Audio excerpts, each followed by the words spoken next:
Hi there, I'm Brent. I'm the CEO and lead developer of Lost Abroad. This is part 2 of our Unity development for Epic Games series. In part 1, we went over using the Epic Build Patch tool to upload a Unity build to the Epic Games Store. And then today, we're going to start implementing the Epic Online Services, or EOS C SDK, and then using that to log in a user and use some of their information, such as their username, in a new scene in the game.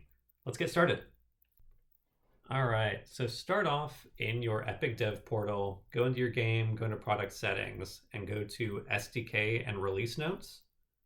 Select your SDK type as the C SDK, and then just leave the SDK version as the latest, and click on download.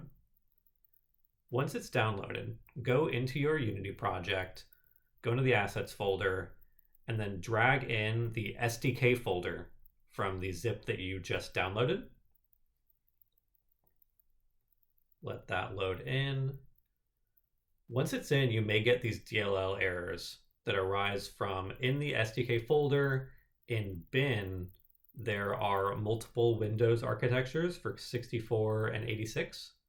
So I've got a 64, so I'm going to go into 86. I'm going to uncheck 64 and I'm going to exclude it from the editor and hit apply. And then I'm going to go into 64, which is likely what you have. I'm going to uncheck 86 on the platform settings, hit apply, and then I should be able to clear out these errors and I'm good to go. Then I'm going to go back in the dev portal, open up the documentation, and go into EOS Get Started, working with the EOS SDK, EOS SDK in C#, and then find the Unity EOS SDK component in the contents and copy this. This is a really useful Unity component that we're going to create right now. So in the SDK folder, I'll create a new C# script, call it EOS SDK component, and then I will open that up in your code editor of choice. I use VS Code. Find the EOS SDK component, and then just paste over the auto-generated code there. One other piece that you're going to need to do here is find the line where it says library path equals assets plus config library name. This needs to point to where those DLL folders are. So we're not just in assets, it's in assets SDK bin. So I'll add that in right here, assets/SDK/bin/, and go ahead and save that. Otherwise, you're going to get some could not load library errors. Once I've done that, I'm going to create an empty game object called Epic Manager, and then add this new EOS SDK component to it. Now I've got to add a couple pieces of information here, but luckily all of these are really easy to find in the dev portal. They're already right there in the product settings from where we downloaded the SDK.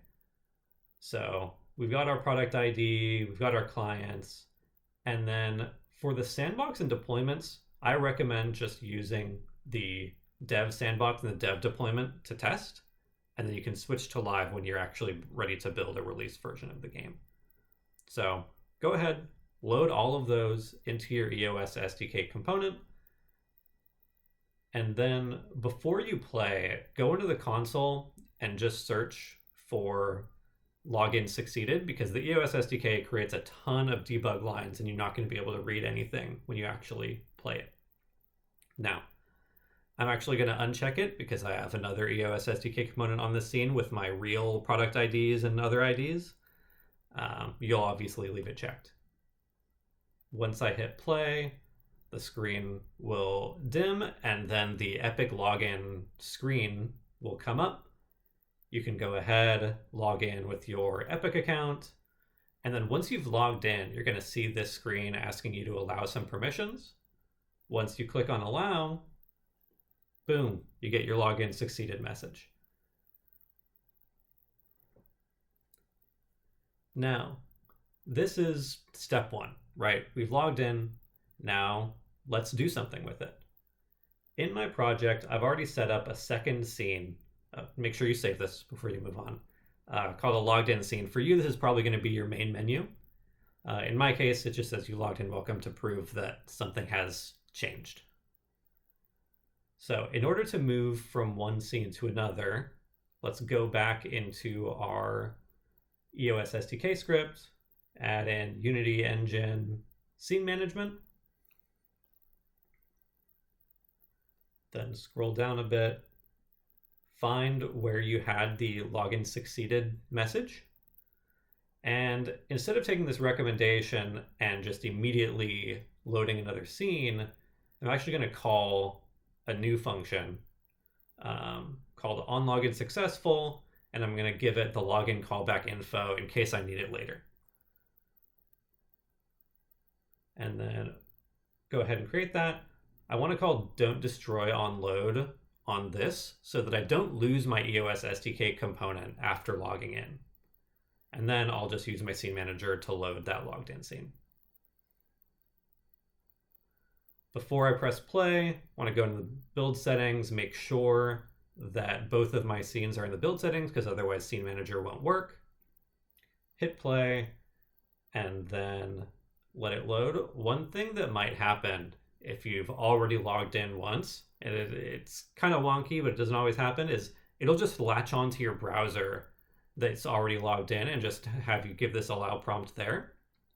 You can go ahead and press allow, and then once you come back to Unity, it's already reloaded the next scene. So now we're successfully logged in, and it actually moved us to our new main menu. The last thing we're going to do is use some player info to update this. So instead of just saying welcome, we want to say welcome username. So let me show you how to actually use information from the EOS SDK somewhere else. Let's go back into our SDK component, add in using epic.onlineservices.userinfo. And then we're going to start saving some custom variables in this script that we're going to be using in other places. So I'm going to add 3 custom variables here. I'm going to add in the account ID as an Epic account ID object, add in a string for the player name, and then I'm going to create an instance of this component so that it's really, really easy to reference it in other scripts. Then in my awake function, I'm just going to set instance equal to this so that we can reference it later. Now I'm going to go down into my onLoginSuccessful and create a bit of extra room for some new code that I'm going to add here. First off, I'm going to set the account ID equal to the local user ID from the login callback info. And then in order to get the username, I have to call a copy user info function, which takes this copy user info options in order to run. It takes 2 arguments. It takes a target user ID, which is the user whose information you're looking up, and a local user ID, which is the user that's asking. In this case, it's the player looking up information about themselves technically, so both of them are the same. I need to set up an empty user info data object that the data will go into. And then I can paste in, use the platform interface that was already created by the EOS SDK. If you look into the code on this file, call get user info interface and then copy user info, using those copy user info options we created and putting it into the user info data. And then I can use that to set the player name. Player name equals user info data.value.display name. This user info data also has the user's country and preferred language. So those may be things that are also useful to you. So now that we've set this in our EOS SDK, now we need to reference it in our new main menu scene. So I will go ahead and create just an empty object called main menu script. And then once that's created, I'll need to go into my scripts folder. You can create one if you don't have one, create a new C# script, and I'll call that main menu.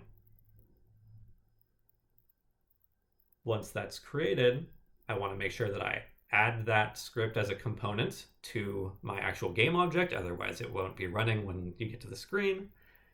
And then I'll open that up in my VS Code. From here, since my text object is a text mesh pro object, I'll have to add in using TM Pro to the top. And then I'll need to reference that text object here. So that'll be a public text mesh pro UGUI, and I'll call that the welcome text.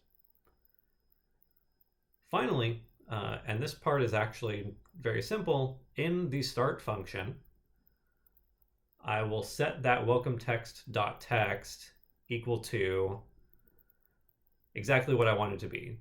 You logged in, welcome, and then I just call that EOSSDKComponent.instance, which will bring the one that is already used, and then just grab the player name. Once I go back in, make sure that since I've changed that script, I actually need to put the TextMesh Pro object into that script, save the scene, go into my login scene, go ahead and press play. In this case, it's asking me to log in again, I think. There it is. I'll go ahead and log in. I'll have to give the permission again. And then it logs me in, and hey, look at that. I logged in, and it pulled in my username. And there it is. Thanks for watching this video. I hope it was useful to you, and you were able to implement the EOS SDK to your Unity build, and then use it for some simple authentication. In part 3, we're going to get into the really nitty-gritty of the EOS SDK and use it to start tracking and managing player stats and achievements. I'll see you then.